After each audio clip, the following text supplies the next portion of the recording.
Hi friends, હું પ્રજાપતિ તમારો maths science teacher. મિત્રો, આજે આપણે એવું ચેપ્ટર શીખવાનું છે જે ધોરણ 10 માટે બહુ જ ઇમ્પોર્ટન્ટ ચેપ્ટર છે, આંકડાશાસ્ત્ર। મિત્રો, આ ચેપ્ટર એવું છે કે કોઈ મધ્યમ કક્ષાનો વિદ્યાર્થી હોય, હોશિયાર વિદ્યાર્થી હોય કે પછી ડલ વિદ્યાર્થી હોય, દરેક માટે ઉપયોગી ચેપ્ટર છે। કેમ? કારણ કે આ ચેપ્ટરનો ભારાંક જ ગવર્મેન્ટે કંઈક એ રીતનું આપેલું છે। અગર તમે સ્ટાન્ડર્ડ મેથ્સની અંદર ભણો છો તો તમારા માટે આ ચેપ્ટર 8 માર્ક્સનું રહેશે। અગર તમારે બેઝિક મેથ્સ છે તો તમારા માટે આ ચેપ્ટર 14 ગુણનું રહેશે। જો એક ચેપ્ટરની અંદરથી આટલા બધા ગુણ મળતા હોય તો પછી આ ચેપ્ટરનો એક એક પોઈન્ટ આપણે સારી રીતે તૈયાર કરવો પડે। હું તમને આજે આખા ચેપ્ટરનો દરેકે દરેક પોઈન્ટ શાંતિથી શીખવવાનો છું, એટલે કોઈ પણ જાતની ઉતાવળ કર્યા વગર તમારે આ વિડીયોને શાંતિથી નિહાળવાનો છે। અગર તમે આ ચેનલ પર નવા હોય તો પ્લીઝ મારી આ ચેનલને સબસ્ક્રાઇબ કરજો, વિડીયો ગમે તો લાઈક કરજો। તો ચાલો મિત્રો, આ ચેપ્ટરની અંદર શરૂઆતની અંદર ચેપ્ટર નંબર 13 આંકડાશાસ્ત્ર એની શરૂઆત કરીએ। તો શરૂઆતના બેઝ પર અહીંયા જો શરૂઆતમાં આપણે બ્લુપ્રિન્ટ ક્રિએટ કરી દઈએ કે ભાઈ બેઝિક મેથ્સ હશે તો એમના માટે કુલ 14 માર્ક્સનું આ ચેપ્ટર રહેશે। હવે એક ચેપ્ટરની અંદરથી મિત્રો 14 માર્ક્સ મળતા હોય તો પછી એ ચેપ્ટર કોઈ પણ સંજોગોની અંદર બહુ સારી રીતે કરવું પડે। હું તમને આ ચેપ્ટરની નાનામાં નાની જે બાબત હશે એ પણ હું તમને શેર કરવાનો છું। 14 ગુણના ચેપ્ટરની અંદર 1 ગુણનો એક પ્રશ્ન હશે, 2 ગુણનો એક દાખલો પૂછાશે, 3 ગુણનો એક દાખલો પૂછાશે અને 4 ગુણના 2 દાખલા પૂછાશે, જેની અંદર એક દાખલો ફરજિયાત હશે અને એક દાખલો ઓપ્શન્સની અંદર હશે। મતલબ કોઈ પણ બેમાંથી ગમે તે ગણવાનું, એ આપણા માટે ફાયદો છે, બરોબર?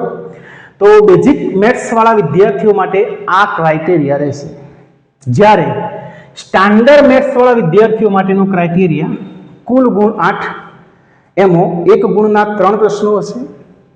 હવે ધ્યાન આપજો, સ્ટાન્ડર્ડ મેથ્સ વાળા 1 ગુણના 3 પ્રશ્નો હોય તો તમારે MCQS હેતુલક્ષી તમારે બહુ સારી રીતે કરવા પડશે। આ ચેપ્ટરની અંદર મધ્યક, મધ્યસ્થ, બહુલક અને લાસ્ટની અંદર z બરાબર 3m - 2x બાર કરીને એક સૂત્ર આવશે। હું તમને શાંતિથી આખું ચેપ્ટર શીખવીશ, બરોબર? z બરાબર 3m - 2x બાર કરીને એક સૂત્ર આવશે। આ ત્રણને કમ્બાઈન કરતું આના પણ MCQS પૂછાઈ શકે છે। તો 1 ગુણના 3 પ્રશ્નો, પછી 2 ગુણનો એક દાખલો અને 3 ગુણનો એક દાખલો હશે, એ પણ ઓપ્શન્સમાં હશે, ગમે તે બેમાંથી એક ગણવાનું હશે। ઓકે? તો મિત્રો, જો એક ચેપ્ટરની અંદરથી 14 માર્ક્સ અથવા 8 માર્ક્સ મળતા હોય તો પછી એ વિદ્યાર્થી જો ડલ હોય, જેને પાસ થવાના ફાફા હોય, એના માટે પણ ઉપયોગી ચેપ્ટર થઈ જાય। જે હોશિયાર વિદ્યાર્થી છે એના માટે ઉપયોગી થઈ જાય, અને મિડલ ક્લાસનો વિદ્યાર્થી હોય એના માટે પણ ઉપયોગી ચેપ્ટર થઈ જાય। કારણ માત્ર એક જ છે કે ગવર્મેન્ટને એક ચેપ્ટરમાં આટલા બધા માર્ક્સ આપેલા છે। તો આ વિડીયોના આખા વિડીયોની અંદર હું તમને મધ્યક, મધ્યસ્થ અને બહુલક બહુ શાંતિથી શીખવાડું। તમારે શું કરવાનું છે? શાંતિથી અભ્યાસ કરવાનો। અગર તમને કોઈ બાબતમાં નથી ખબર પડતી તો પ્લીઝ કોમેન્ટ બોક્સ આપેલું જ છે, કોમેન્ટ બોક્સમાં તમે કોમેન્ટ કરી શકો છો, હું તમને રિપ્લાય આપીશ। તો ચાલો શરૂઆત કરીએ આપણે થિયરીની। તો મિત્રો, શરૂઆતની અંદર મધ્યક કરીને એક પોઈન્ટ આવશે તમારે। આ ચેપ્ટર 3 ભાગમાં ડિવાઈડ થયેલું છે, મધ્યક, મધ્યસ્થ અને બહુલક। તો આ મધ્યક છે શું? મિત્રો, કંઈ જ નહીં। મધ્યક એ ભૂતકાળની અંદર જ્યારે તમે ધોરણ 5 અથવા 6 ની અંદર જે સરાસરી ભણતા, સરાસરી અથવા સરેરાશ, એનું ન્યૂ વર્ઝન છે।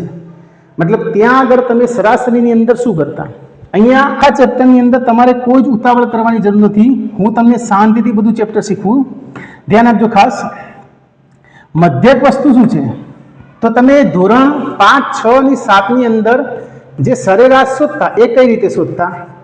તો સરેરાશ બરાબર કુલ અવલોકનોનો સરવાળો, એટલે કે જેટલા પણ અવલોકનો આપ્યા હોય એટલે આપણે લખી દઈએ કે ભાઈ બધા અવલોકનોનો સરવાળો, બધા અવલોકનોનો સરવાળો ભાગ્યા અવલોકનોની કુલ સંખ્યા, અવલોકનોની કુલ સંખ્યા. મિત્રો હું તમને આ ચેપ્ટરની અંદર ધોરણ 10 ની અંદર ધીમે ધીમે લઈ જાઉં, ધોરણ 5 થી માંડીને ધોરણ 10 ની અંદર લઈ જાઉં. ધ્યાન આપજો ખાસ. આપણે બધા અવલોકનોનો સરવાળો એટલે તમને અવલોકન બધા આપે હોય, બરોબર. એને જનરલી લખવા હોય તો તમે આ રીતે લખતા 5 + 10 + 15, બરોબર. તો x1 5 નું માનો કે મેં x1 કહી દીધું, x1 અને બધાનો સરવાળો કરવાનો plus x2 plus x3 plus x4. આ રીતે તમે ડેશ ડેશ ડેશ n અવલોકન સુધી જઈ શકો, એટલે xn કમ્પ્લીટ. અને કુલ અવલોકનની સંખ્યા તો આપણે અવલોકનો લઈ લીધા n, 1 2 3 4 હોય તો 4, 5 હોય તો 5, 6 હોય તો 6, તો n અવલોકન શું? તો અહીંયા આપણે લઈ લઈએ n, રાઈટ. તો આ વાત કરી મેં ધોરણ 5 ની. તો ધોરણ 5 ની અંદર આપણે આવું કંઈક ભણતા, બધા અવલોકનો સરવાળો ભાગ્યા કુલ સંખ્યા, x1 + x2 + x3 dash dash dash xn અને ભાગ્યા n. 10મા ની અંદર શું કર્યું હતું? તો એમને આને એક સિમ્બોલ આપી દીધો, આ સરાસરી જે છે સરેરાશ, એને x બાર કહી દીધો, x બાર, રાઈટ. બરાબર. આ બધા જ અવલોકનોનો સરવાળો જે છે એને એક સાંકેતિક ભાષામાં લખી દીધું, જેને કહેવાશે સિગ્મા અથવા સમેશન. સિગ્મા x અને 1 2 3 4 5 લખવા એના કરતાં જનરલી i લખી દેવાનું, જ્યાં તમે લખી દો કે i બરાબર 1 2 3 4 5 ડેશ ડેશ ડેશ અને અપોન નીચે શું આપેલું છે? n. તો અહીંયા ધોરણ 10 ની અંદર જે તમારી સરાસરી હતી ને, એ સરાસરીનું સૂત્ર x બાર બરાબર સિગ્મા xi/n ના સ્વરૂપમાં આપી દીધું. એટલે પહેલી દ્રષ્ટિથી આપણે જોઈએ તો આપણને નવું લાગે. નવું કંઈ જ નથી મિત્રો, જે પણ છે એ ધોરણ 5 થી હેડ્યું આવે છે, ખાલી અપડેટ થાય છે, રાઈટ. હવે બીજી વાત, આ ચેપ્ટરની અંદર તમારે કોઠાવાળા દાખલા પણ આવી શકે. હવે કોઠાવાળા જ્યારે દાખલા આવશે ને એટલે શું થશે ખબર છે? આવૃત્તિ તમારે હશે અંદર, બરોબર, જેને FI કહેવાશે. તો આ સૂત્રનો ઉપયોગ કરીને એ આવૃત્તિ અને xi આ બંનેનો ગુણાકાર કરીને નવું એક સૂત્ર બનાવ્યું, x બાર બરાબર સિગ્મા, આવૃત્તિને પણ સાથે આવરી લો તમે, તો સિગ્મા FI xi અને અપોન n કમ્પ્લીટ. ખાસ યાદ રાખજો મિત્રો કે જ્યારે નાના અવલોકનો હોય ત્યારે આ સૂત્ર વાપરવાનું થશે. નાના અવલોકન હશે ત્યારે આપણે આ સૂત્ર વાપરશું, sigma FI xi upon n. Clear? બીજી વસ્તુ, મધ્યક શોધવા માટે આપણને 3 પ્રકારની રીતો આપેલી છે. એમાં પહેલી રીત છે સીધી રીત અથવા પ્રત્યક્ષ રીત, બરોબર.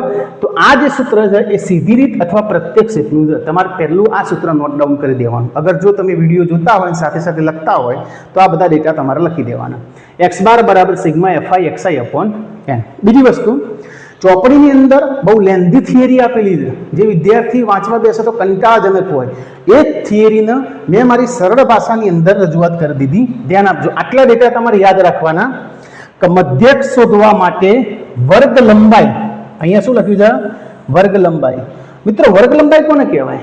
તો તમાર આ રીતે વર્ગ આપ્યો હોય, માનો કે 0 થી 10, 10 થી 20, આને કહેવાય વર્ગ, બરોબર. 0 થી 10, 10 થી 20. તો આ 0 થી 10, 10 થી 20 આજે દેખાય છે, તો આ સામાન્ય ભાષામાં કહીએ તો ગેપ કેટલાની છે? ગેપ 0 થી 10 તો 10 ની ગેપ, 10 થી 20 તોય 10 ની ગેપ, એ ગેપને વર્ગ લંબાઈ કહેવાશે. આ સાદી ભાષામાં સમજાઈ દીધું, બરાબર. પ્રોફેશનલ ભાષાની અંદર વર્ગ લંબાઈ એટલે યાદ રાખજો, અધસીમા. વર્ગ લંબાઈ એટલે અધસીમા અને અધસીમા કહેવાશે. આગળ હશે ને એને કહેવાશે અધસીમા, અને પાછળ મોટું અવલોકન હોય ને એને ઉર્ધ્વ સીમા કહેવાશે. આ બે પર્યાય તમે યાદ રાખજો. વર્ગ લંબાઈ એટલે શું? તો ઉર્ધ્વ સીમામાંથી અધ સીમા તમારે બાદ કરવાની. 10માંથી 0 બાદ કરો તો 10, 20માંથી 10 બાદ કરો તો પણ 10. એટલે તમારે શું કરવાની? અધ સીમા અને ઉર્ધ્વ સીમા પહેલા નક્કી કરી દો કે અધ સીમા કોને કહેવાય, ઉર્ધ્વ સીમા કોને કહેવાય. જો લોંગ ટાઈમ માટે યાદ રાખવું હોય તો અધ સીમા અને ઉર્ધ્વ સીમા કાયમ માટે તમારે યાદ રાખવું હોય તો આપણે ટ્રીક આપીએ. અધ એટલે નાની અને ઉર્ધ્વ એટલે મોટી, બરાબર.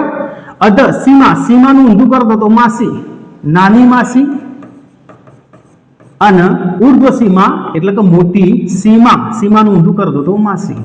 મતલબ આ બે માસીઓ તમારે યાદ રાખવાની, નાની માસી અને મોટી માસી. નાની કિંમત હોય એ આપણી અધસીમા અને મોટી માસી હોય એટલે કે મોટી કિંમત હોય એ આપણી ઉર્ધ્વસીમા. અને ઉર્ધ્વસીમામાંથી તમે અધસીમા બાદ કરો એને કહેવાશે વર્ગ લંબાઈ.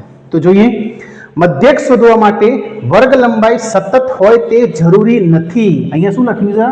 અહીંયા તો મેં સતત લખ્યું 0 થી 10, 10 થી 20, 20 થી 30, પણ દરેક દાખલાની અંદર આ રીતે સતત, આ વર્ગ સતત કહેવાય. જે સરખી સરખી ગેપ ધરાવતો વર્ગ હોય ને એને સતત કહેવાય. 0 થી 10, 10 થી 20, 20 થી 30, 30 થી 40. પણ એવું જરૂરી નથી કે દરેક દાખલાની અંદર સતત જ આવો, બરોબર ને? સતત હોય તે જરૂરી નથી અને સતત કરવાની જરૂર પણ નથી. કદાચ સતત ના આપેલો હોય તો જરૂર આપણે નથી, સતત કરવાની કોઈ જરૂરિયાત નથી. પહેલો પોઈન્ટ આ યાદ રાખજો. બીજો, ઘણા વિદ્યાર્થીઓ મિત્રો એવા પણ હશે કે જેને સરવાળા બાદબાકી આવડતા હશે, પણ જ્યારે પોઈન્ટવાળા સરવાળા બાદબાકી કરવાની વાત આવે ને, ફોર એક્ઝામ્પલ માનો કે 4.8 બરોબર અને 102.3, તો આ બેનો સરવાળો કરવાનો આવે ને તો આ રીતે કરતા હશે, 4.8 અને પછી 102.3. તો યાદ રાખજો મિત્રો, આ પોઈન્ટ અહીંયા છે આનો, અને આનો પોઈન્ટ અહીંયા છે, અને આ રીતે જ્યારે તમે કેલ્ક્યુલેશન કરશો એટલે તમારો જવાબ ખોટો આવશે.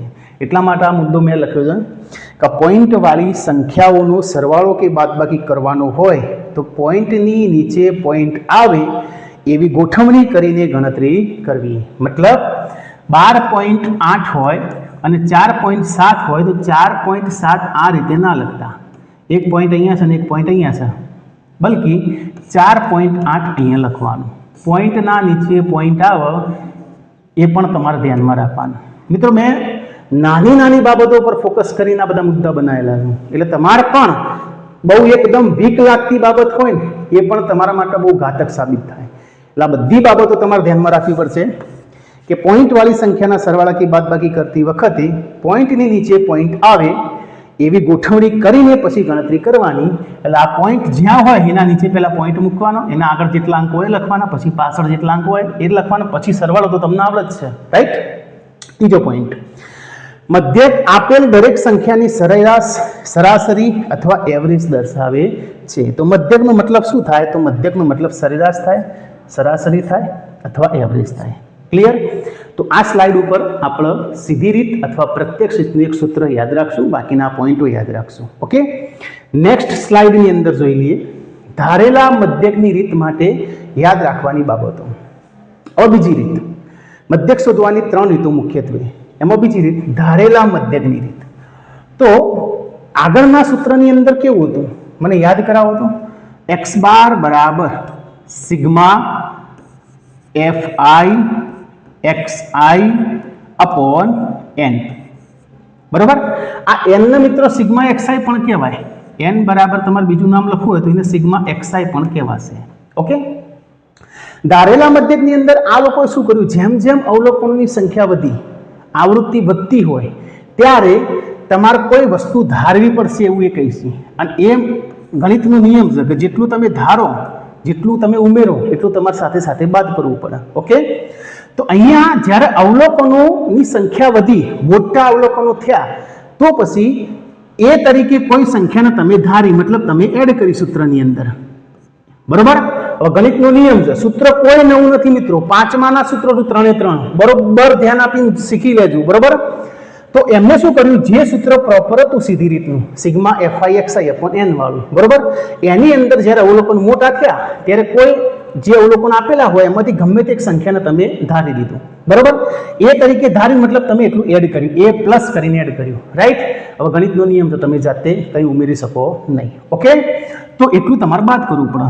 તો આ xi છે ને, xi ને કાઢીને એકને di લગાવી દીધો, અને di તરીકે શું લગાવી દીધું, તો di બરાબર જે શરૂઆતમાં xi હતો એ xi માંથી તમે જે a ઉમેરો હતો ને એ હવે બાદ કરી દો, માઇનસ a. તો સરવાળે સરખું થઈ ગયું, ખબર પડી? ફરીથી fi xi હતો તો xi તો રાખ્યું જ આપણે, તો માઇનસ a કેમ કરવા પડ્યા? માઇનસ એટલા માટે કરવા પડ્યા કારણ કે તમે એ ઉમેર્યો હતો. ગણિતની અંદર જેટલું ઉમેરો એટલું બાદ કરો, જેટલું ગુણો એટલું ભાગવું પડે. ઓકે, તો આ જે સૂત્ર બની ગયું તમારું x બાર બરાબર a plus sigma fi di upon a, મારા વાલા સીધી રીત જ છે, સરેરાશ જ છે, સરાસરી જ છે, બરોબર? પણ વિદ્યાર્થીઓને એવું લાગે કે ભાઈ આપણા માટે બીજું નવું સૂત્ર આવ્યું. નવું કંઈ જ નથી. ગણિતને જો પ્રોપર રીતે તમે સમજતા હોય, સમજીને તૈયાર કરશો તો કોઈ પણ જાતનું ભારે લાગશે નહીં. અહીંયા શું કર્યું, ડીઆઈ તરીકે તમે જે એક્સઆઈ લેતા હતા, એફઆઈ એક્સઆઈ, તો ડીઆઈમાં એક્સઆઈ માઇનસ એ કર્યું, માઇનસ એ કર્યું એટલે તમારે એડ કરવું પડશે. હવે પ્રશ્ન એ કે એ તરીકે કોને લેવું એની ચર્ચા કરીએ. ચલો, વર્ગ લંબાઈ સરખી ના હોય ત્યારે ધારેલા મધ્યકની રીતે ગણતરી કરવી વધુ યોગ્ય છે. ખાસ ધ્યાન રાખજો, વર્ગ લંબાઈ જ્યારે સરખી ના હોય એવા દાખલા આવે ને ત્યારે કંઈ કીધું ના હોય ને એને કે ભાઈ કઈ રીતે ગણો, તો તમારે ધારેલા મધ્યકની રીતે ગણશો ને તો તમને સરળ રાખશે. એવું જરૂરી નથી કે આ રીતે ગણવું જ, પણ આ હું તમને સજેસ્ટ કરું છું કે વર્ગ લંબાઈ સરખી ના હોય ને ત્યારે તમે ધારેલા મધ્યકની રીતે દાખલો ગણશો ને તો તમને સહેલો રાખશે. રાઈટ. બીજું, વર્ગ લંબાઈ સરખી ના હોય ત્યારે દરેક મધ્ય કિંમતની સ્વતંત્ર ગણતરી કરવી જરૂરી છે. એટલે તમે જ્યારે આ મુદ્દો હું તમને દાખલો આવશે ને ત્યારે સમજાવે કે દાખલો આવશે ને એટલે કોઠો એક્સઆઈ નો હશે મધ્ય કિંમતનો, બરોબર. એ મધ્ય કિંમતો તમારે સ્વતંત્ર દરેકની શોધવાની રહેશે. કેમ? કારણ કે એકની વર્ગ લંબાઈ 0 થી 5 હોય, બીજાની 14 થી 18 હોય, બરોબર. તો આ 5ની ગેપ છે, આ 4ની ગેપ છે, એટલે સ્વતંત્ર ગણતરી કરવાની રહેશે. જ્યારે સરખી હોય ત્યારે તો ક્રાઇટેરિયા અલગ છે, બરોબર. પણ જો સ્વતંત્ર ગણતરી ક્યારે કરવાની, જ્યારે વર્ગ લંબાઈ અલગ અલગ હોય ત્યારે. ઓકે, એટલે વર્ગ લંબાઈ સરખી ન હોય એટલે કે અલગ અલગ હોય ત્યારે મધ્ય કિંમતની સ્વતંત્ર ગણતરી કરવાની રહેશે. આ બીજો મુદ્દો પણ ધ્યાનમાં રાખજો. ત્રીજો, વર્ગ લંબાઈ સરખી ન હોય ત્યારે ડીઆઈ શોધવા માટે એ નક્કી કર્યા બાદ દરેકની સ્વતંત્ર ગણતરી કરવી જરૂરી છે. એટલે તમે એક વખત ડીઆઈ શોધી દીધો કે ભાઈ ડીઆઈ બરાબર આટલા, બરાબર. તો તમારે એ નક્કી કરી દીધું, એના પછી તમારે ડીઆઈની કિંમત શોધવાની છે. તો સરખી ગેપ ઉમેરવાની નહીં, એમાં પણ દરેકની સ્વતંત્ર ગણતરી કરવાની રહેશે. દાખલો આવશે ત્યારે બરોબર સારી રીતે સમજાવે.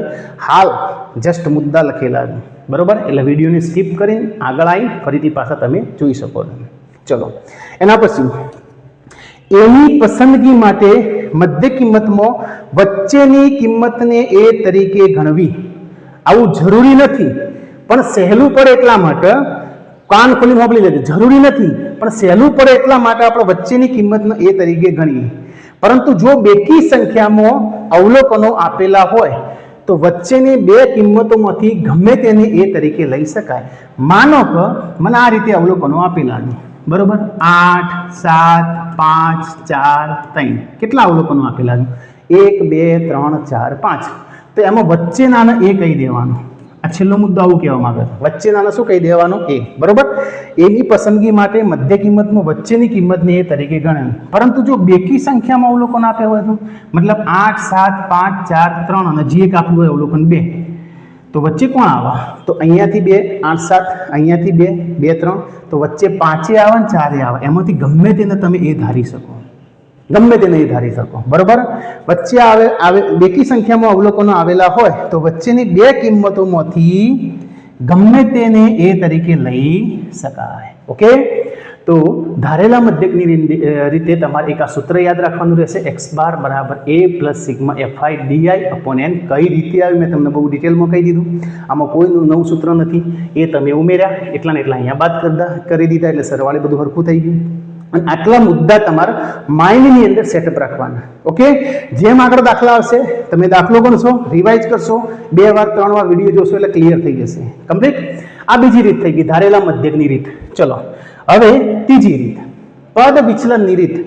સૌથી સારામાં સારી અને સૌથી સહેલામાં સહેલી અગર મધ્યક ચેપ્ટરની અંદર, આ મધ્યક પોઈન્ટની અંદર જો કોઈ રીત હોય ને તો પદ વિચલનની રીત. ઓકે, આની અંદર પણ સૂત્ર એ જ છે જે સરાસરીનું હતું ધોરણ 5નું, એ જ સૂત્ર છે, કોઈ સૂત્ર અલગ નથી. ચલો, આના આગળ કયું સૂત્ર લખાય તો મને જરા લખાવો તો.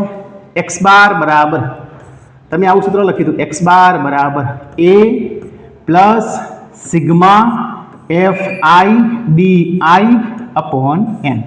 મેં તમને પહેલા કીધું કે સૂત્ર એક જ છે, ધોરણ 5 થી આવે છે, થોડું મોડિફાઈડ કરીને નવું આપણે સંશોધન કર્યું.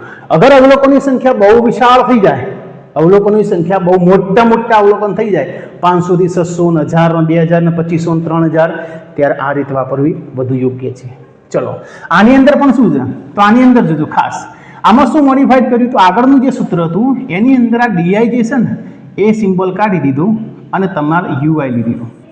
ડીઆઈ ની જગ્યા શું લીધો યુઆઈ, જ્યાં યુઆઈ બરાબર શું છે ખાસ જોજો, યુઆઈ બરાબર xi માઇનસ a, જે આગળ ડીઆઈ માં તો આવતું જ તું xi માઇનસ a, અને ભાગ્યા h, ખાસ જોજો અહીંયા વધારાના શું કરવાના ભાગ્યા h, ગણિતનો નિયમ છે તમે ઉમેરો તો એટલું બાદ કરવું પડે, તમે જેટલું ભાગો ને મારા વાલા એટલું ગુણવું પડે, અહીંયા તમે ભાગો છો તો અહીંયા તમે ગુણો છો એટલે તમારું આ સૂત્ર ક્રિએટ થઈ ગયું, ખબર પડી ગઈ.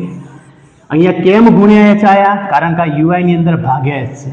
ઓકે, અહીંયા કેમ પ્લસ a આયા, કારણ કે યુઆઈ ની અંદર માઇનસ a છે, જો ડીઆઈ હોય તો પણ માઇનસ a છે.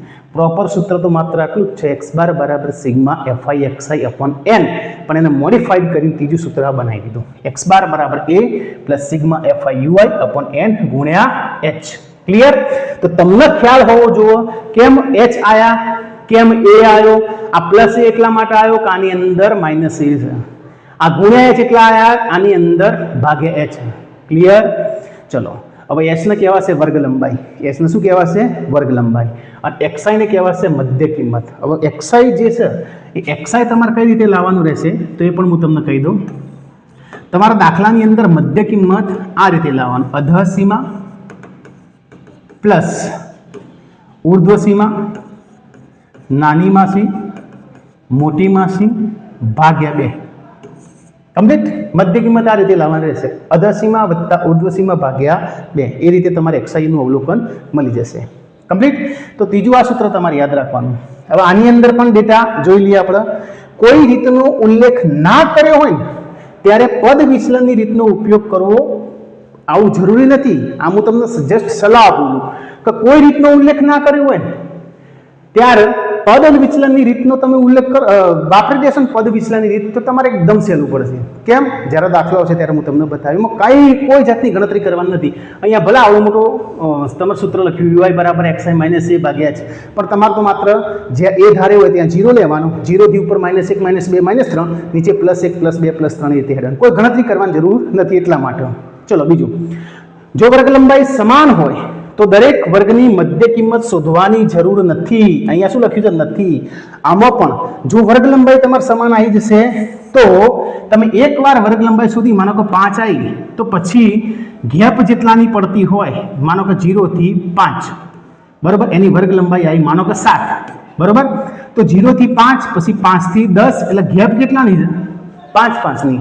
0 થી 5, 5 થી 10, 10 થી 15, તો વર્ગ લંબાઈ સમાન થઈ ગઈ. તો તમારે એક જ વાર મધ્ય કિંમત શોધવાની. માનો કે મધ્ય કિંમત 7 આવી કદાચ, બરાબર, તો પછી 5 5 ની ગેપ છે તો આમાં બધા 5 ઉમેરવાના, 7 માં 5 ઉમેરો તો 12, 12 માં 5 ઉમેરો એટલે 17, આ રીતે આગળ વધવાનું, ફરીથી ગણવાની નહીં. એકવાર મધ્ય કિંમત શોધવાની, પછી જેટલી વર્ગ લંબાઈ હોય, જેટલી ગેપ હોય એટલા અંક તમારે ઉમેરી જવાના. હજી પણ આ મેં જસ્ટ થિયરી શીખવાડી, દાખલો આવશે બહુ સારી રીતે તમે સમજી શકશો. રાઈટ?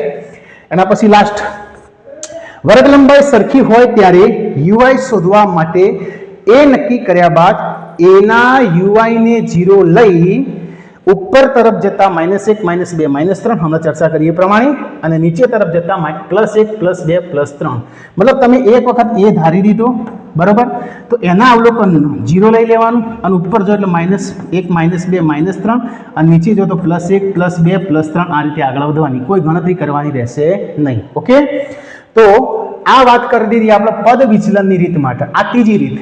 તો મધ્યક શોધવા માટે મોસ્ટ ઇમ્પોર્ટન્ટ 3 રીતો કઈ? પહેલી સીધી રીત અથવા પ્રત્યક્ષ રીત, જેમાં માત્ર x બાર બરાબર sigma fi xi upon n, આટલું સૂત્ર. એના પછી ધારેલા મધ્યકની રીત, એમાં સૂત્ર x બાર બરાબર a plus sigma fi di upon n. Okay, જ્યાં di બરાબર xi માઇનસ c, xi માંથી a તમે બાદ કર્યા એટલે આગળ a લખવા પડ્યા. રાઈટ? અને ત્રીજી આ રીત પદ વિચલનની રીત, x બાર બરાબર a plus sigma fi ui upon n ગુણ્યા h. ગુણ્યા h કેમ આવ્યા મારા વાલા? ગુણ્યા h એટલા માટે આવ્યા કે ui ની અંદર ભાગ્યા h આવે, અને ગણિતનો નિયમ તો તમે જેટલું ઉમેરો એટલું બાદ કરવું પડે, જેટલું ગુણો એટલું ભાગવું પડે. રાઈટ? હવે આ ચેપ્ટરની અંદર મધ્યકમાં તમારે હજી પણ એક વસ્તુ આવશે કે મધ્યક આપેલો હોય કદાચ અને ખૂટતી આવૃત્તિ શોધવાની હોય તો એનું પણ થિયરી આપણે જોઈ લઈએ. તો અહીંયા ટાઇટલ આપી દીધું કે ભાઈ મધ્યક આપેલો હોય, આવા મધ્યક શોધવાનું નથી, મધ્યક શોધવાની 3 રીતો કરી દીધી, બરોબર. મધ્યક આપેલો હોય પણ ખૂટતી આવૃત્તિ શોધવાની હોય તો તમારે શું યાદ રાખવાના, કયા પોઈન્ટો યાદ રાખવાના? તો ખાસ ધ્યાન આપજો મારા વાલા કે જ્યારે મધ્યક આપેલો હોય ત્યારે કોઈ આવૃત્તિ શોધવાની હોય, આવૃત્તિ એટલે f, આવૃત્તિ એટલે f. તો જે આવૃત્તિ શોધવાની હોય તેના વર્ગની મધ્ય કિંમતને a લઈને ગણતરી કરવી. એટલે તમારે અહીંયા ઘણા બધા અવલોકન આપ્યા હોય 3 4 5 f 0 2 બરોબર. તો ચલો અહીંયા માની લો કે એ વખતે f અહીંયા છે. તો નોર્મલ દાખલાની અંદર કેવું હોય કે આપણે એવું કહેતા હતા કે ભાઈ સેન્ટરમાં જે આવે ને એ ધારવાનું બરોબર. પણ ખૂટતી આવૃત્તિ શોધવાની હોય તો f આપ્યો હોય એના આગળ જ તમારે 0 લઈ લેવાનું. f આપ્યો હોય એના આગળ તમારે શું લઈ લેવાનું? 0 લઈ લેવાનું. અને એની જે કિંમત હોય એને તમારે એ ધારવાનું રહેશે. f વાળા અવલોકનને એ ધારવાનું, ચાહે એ પહેલા ઉપર હોય, બીજા ઉપર હોય, વચ્ચે હોય, નીચે હોય, એનાથી કોઈ મતલબ નથી. જ્યાં f આપ્યો હોય એના બાજુવાળી જે મધ્ય કિંમતનું આખું કોઠું હોય એ મધ્ય કિંમત તમારી એ કહેવાશે. ઓકે, દાખલો આવશે એટલે વ્યવસ્થિત સમજાવે, ધ્યાન આપજો. અને જો બે આવૃત્તિ શોધવાની હોય, કેટલી આવૃત્તિ? 2. તો કોઈ એકની મધ્ય કિંમતને f લેવાનું. એટલે અવલોકન આવા હોય 2 3 f 0 2 4 f. ઓકે, એટલે f1 કહી દઈએ, f2. તો તમારા મનમાં આવો અને કદાચ એ ધારવાની ઈચ્છા હોય અથવા અને એ ધારવાની ઈચ્છા હોય તો બેમાંથી ગમે તે એકને એ ધારી શકો. આવા દાખલા એકચ્યુઅલી આ સિલેબસની અંદર નથી. જ્યારે જૂની ચોપડી હતી બરોબર ત્યારે આવા બે આવૃત્તિવાળા દાખલા આવતા, છતાં પણ હું તમને એકાદ દાખલો આનો કરાવી દઈશ બરોબર. એટલે તમારે કોઈ વધુ આવશે નહીં. તો મેં તમને શરૂઆતમાં કીધું એ પ્રમાણે કે ચેપ્ટર 14 માર્ક્સનું છે.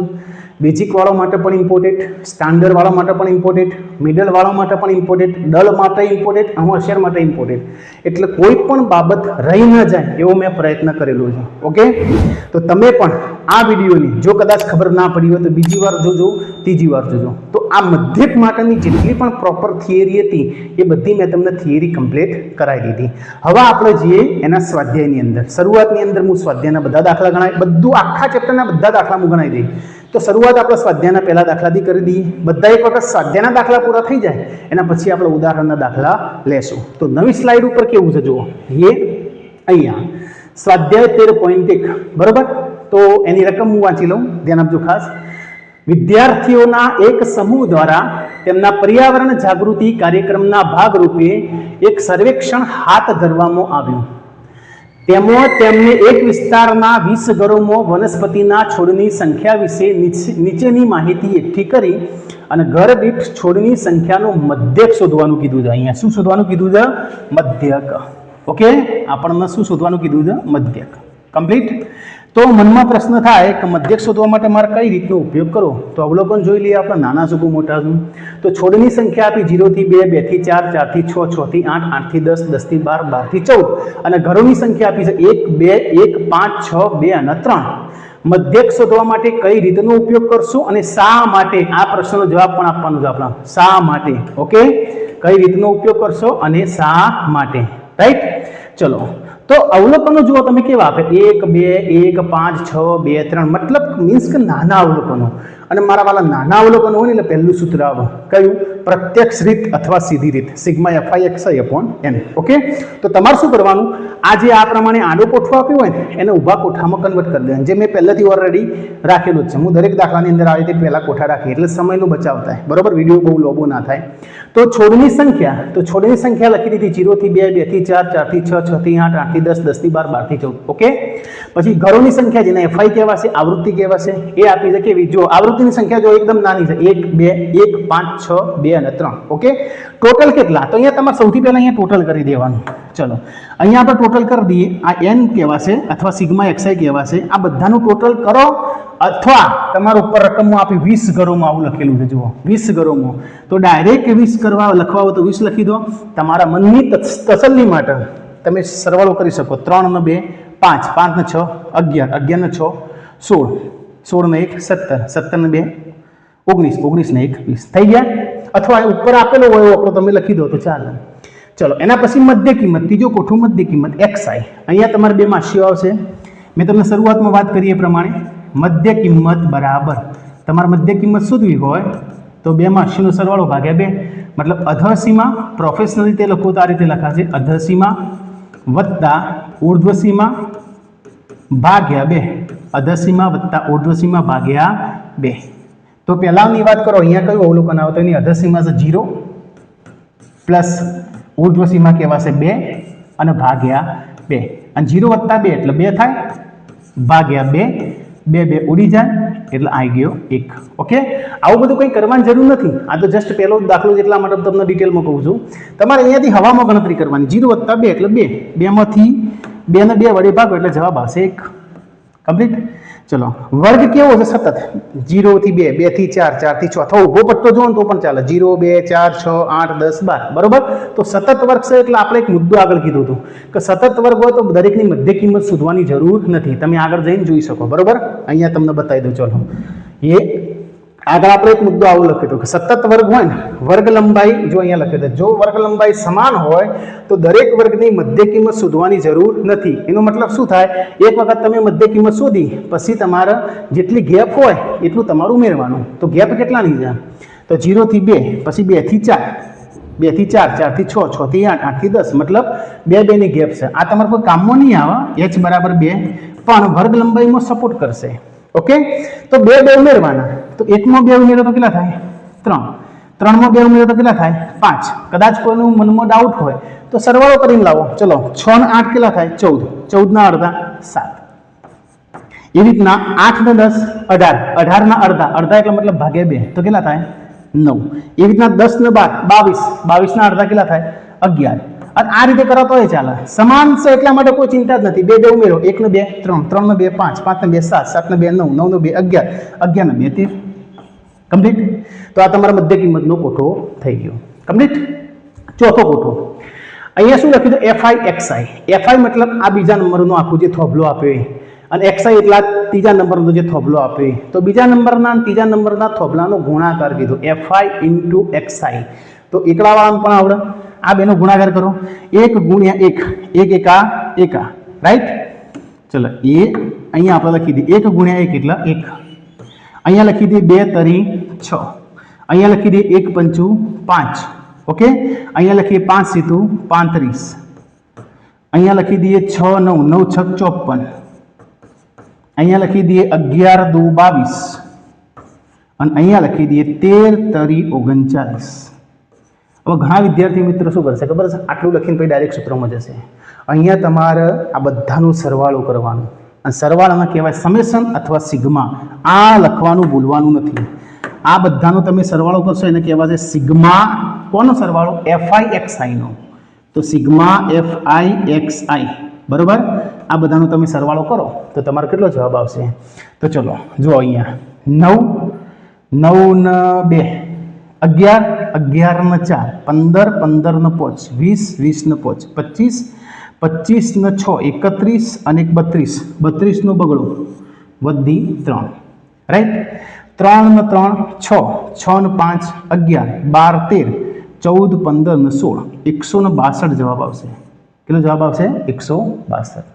તો તમારું 80% કામ પૂરું થઈ ગયું મારા વાલા. 80% તો તમારું પૂરું. હવે માત્ર સૂત્ર વ્યવસ્થિત મૂકવાની અને ગણતરી આપવાની. પણ છતાંય હું તમને ગણતરી પણ શીખવાડી દઉં એટલે તમારે ભૂલ ના પડે. ચલો, આ ફરજિયાત નથી, મરજિયાત છે. સૂત્ર અહીંયા હું મૂકી દઉં. તો હવે પ્રત્યક્ષ અથવા સીધી રીતનો ઉપયોગ કરતા, સીધી રીતનો ઉપયોગ કરતા, ચલો સીધી રીતનું સૂત્ર મૂકી દઈએ આપણે. x બાર બરાબર sigma fi xi upon n. આમાં કોઈ a 2 આવશે નહીં. આવે કેમ? આમાં કોઈ ધારવા બારવાનું નથી. ધારેલા મધ્યકની રીત નથી. તો સીધે સીધું sigma fi xi upon sigma xi પણ લખી શકો. બરોબર ને? n ને તમે શું લખી શકો? n એ તમારો સિગ્મા xi. બરોબર. તો અહીંયા સિગ્મા fi xi, તો સિગ્મા fi xi 162. તો અહીંયા લખી દઈએ 162 અને ભાગ્યા n. n બરાબર કેટલા? 20.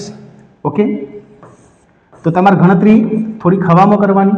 162 ના ભાગ્યા 2 એટલે ના અડધા. 162 ભાગ્યા 2 કરો તો 16 ના અડધા 8, 2 નો અડધો 1 એટલે 81 આવે. અને 81 ના જે એક પોઈન્ટ કાપો એટલે 8.1 આવે. 81 ભાગ્યા 10 એટલે શું આવે? 8.1. અહીંયા 81 ભાગ્યા 10 કેવી રીતે?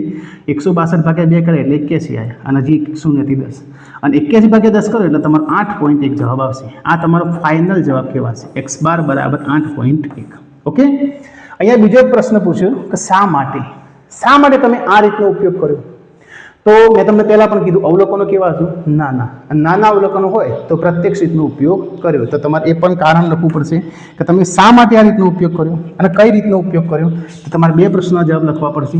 પહેલો કે અમે મધ્યક શોધવા માટે જે વિદ્યાર્થીને પ્રોપર તૈયારી કરવાની છે, જે વિદ્યાર્થીને પરીક્ષાની અંદર 100 માંથી 100 ગુણ મેળવવાના છે, એ બધું ડિટેલમાં લખ. અમે મધ્યક શોધવા માટે સીધી રીતનો ઉપયોગ કર્યો, અથવા પ્રત્યક્ષ રીત કહો તો પણ ચાલે. સીધી રીતનો ઉપયોગ કર્યો. આ પહેલો પ્રશ્ન. શા માટે? શા માટેનો જવાબ થશે કારણ કે આવૃત્તિ, કારણ કે આવૃત્તિ, આ આવૃત્તિ કહેવાશે, ઘરોની સંખ્યાને આવૃત્તિ કહેવાય. બરોબર. આવૃત્તિના અવલોકનો નાના હતા અથવા ઓછા હતા. અવલોકનો નાના હતા, એ નાના હતા એવું જ લખજો. બરોબર ને? ઓછા હતા એ નહીં લે. બરોબર? ક્લિયર? તો આ તમારો એક દાખલો થઈ ગયો, સ્વાધ્યાય 13.1. તો આજે મિત્રો આપણે થિયરી કમ્પ્લીટ જોઈ લીધી મધ્યકની. બરોબર?